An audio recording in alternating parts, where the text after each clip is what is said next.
Hello, मेरा नाम राहुल मीना है और मैं माखनलाल चतुर्वेदी की जो पावन भूमि है वावई उससे बिलोंग करता हूँ। सबसे पहले मैं धन्यवाद देना चाहूँगा महफिल इवेंट और भरत जी का और कैफ़े फूडीसियन का, जिन्होंने मुझे ये मौका दिया है।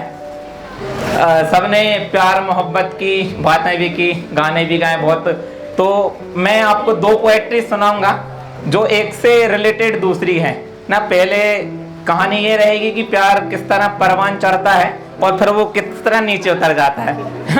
तो आप सब इसको, जिनका परवान चढ़ा है वो भी और जो उतर चुके हैं वो भी सब रिलेट कर सकते हैं, है ना।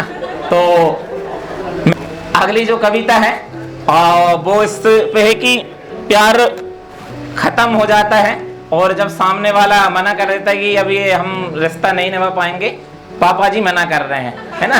तो जब पापा जी मना करते हैं तब उस नायक पे क्या बीतती है वो चंद लफ्जों में, यहाँ कविता कुछ नहीं है, सिर्फ भावना है। जिन जिन लोगों ने महसूस किया होगा वो रिलेट कर सकते और महसूस कर सकते हैं। इसका शीर्षक है याद तो होगा ना। इसका शीर्षक है याद तो होगा ना।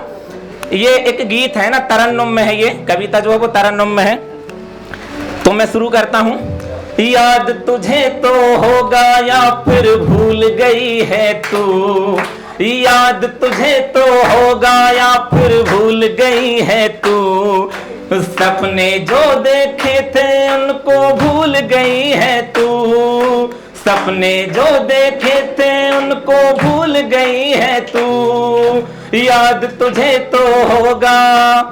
फिर आगे लिखा है कि एक सपना हसीन था जो अब टूटने लगा है, एक सपना हसीन था जो अब टूटने लगा है, ये वक्त भी मुझसे अब रूठने लगा है, तकदीर ने मुझे तुझसे इस तरह जुदा कर दिया है, तकदीर ने मुझे तुझसे इस तरह जुदा कर दिया है कि तेरा हाथ मेरे हाथ से अब छूटने लगा है। तो आगे पढ़ता हूं कि मुझसे तेरा रास्ता था, मुझसे ही थी मंजिल, कि नायिका जो होती नायक को सर्वस्व मानती है कि आप सब कुछ हो, है ना, सब कुछ आप ही से होता है, शुरू आप पे ही खत्म।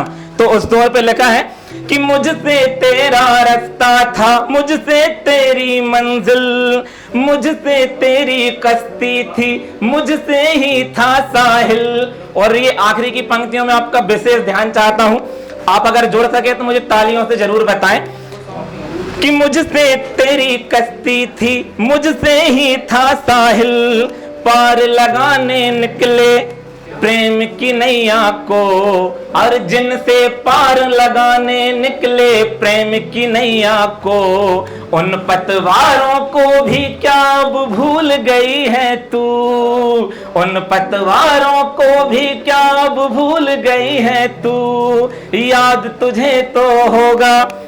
फिर आगे की ना होते राधा कृष्ण, ना होते राधा कृष्ण तो प्रेम का नाम नहीं होता, ना होते राधा कृष्ण तो प्रेम का नाम नहीं होता, और तुम मुझे मिल जाती तो मैं यूं बदनाम नहीं होता ना।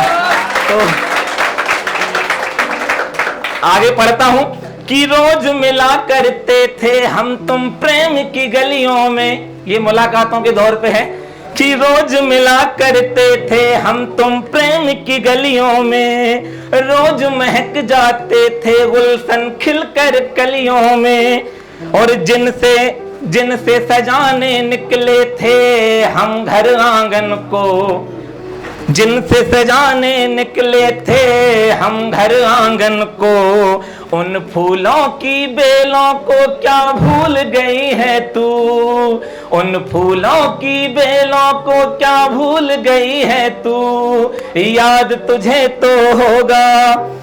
अब इसका आखिरी बंद है, जब प्यार अपनी पराकाष्ठा पे होता है ना, जब संसार में कुछ दिखाई नहीं देता है, सब कुछ, यहाँ तक कि जब मिलते हैं तो शादी का जोड़ा, बच्चों के नाम तक डिसाइड कर लिए जाते हैं कि ये नाम होंगे।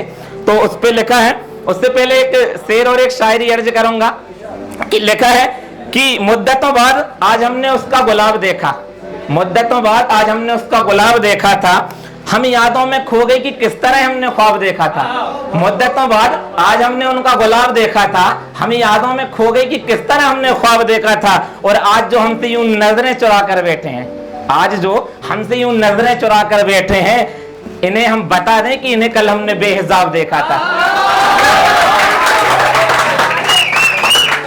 धन्यवाद इतना अच्छा सुनने के लिए। तो आगे की अंतिम बंद है और ये प्यार की पराकाष्ठा पे, और अंतिम सवाल है उस नायक का उस नायिका से।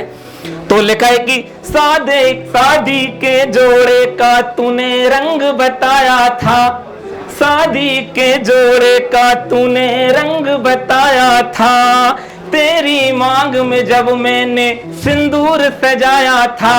और इस सिंदूर की कीमत भी भूल जाते हैं जब प्यार अपनी पराकाष्ठा पे होता है। फिर लिखा है कि ये इश्क करने से पहले सोचना था कि हमारी शादी नहीं होगी, ये इश्क करने से पहले सोचना था कि शादी नहीं होगी, अब कहती हो कि पापा नहीं मानेंगे, ऐसे कैसे चलेगा दीदी। तो ये लिखा है कि शादी के जोड़े का तूने रंग बताया था, तेरी मांग में जब मैंने सिंदूर सजाया था, और सोचे थे जो हमने अपने बच्चों के उस दिन।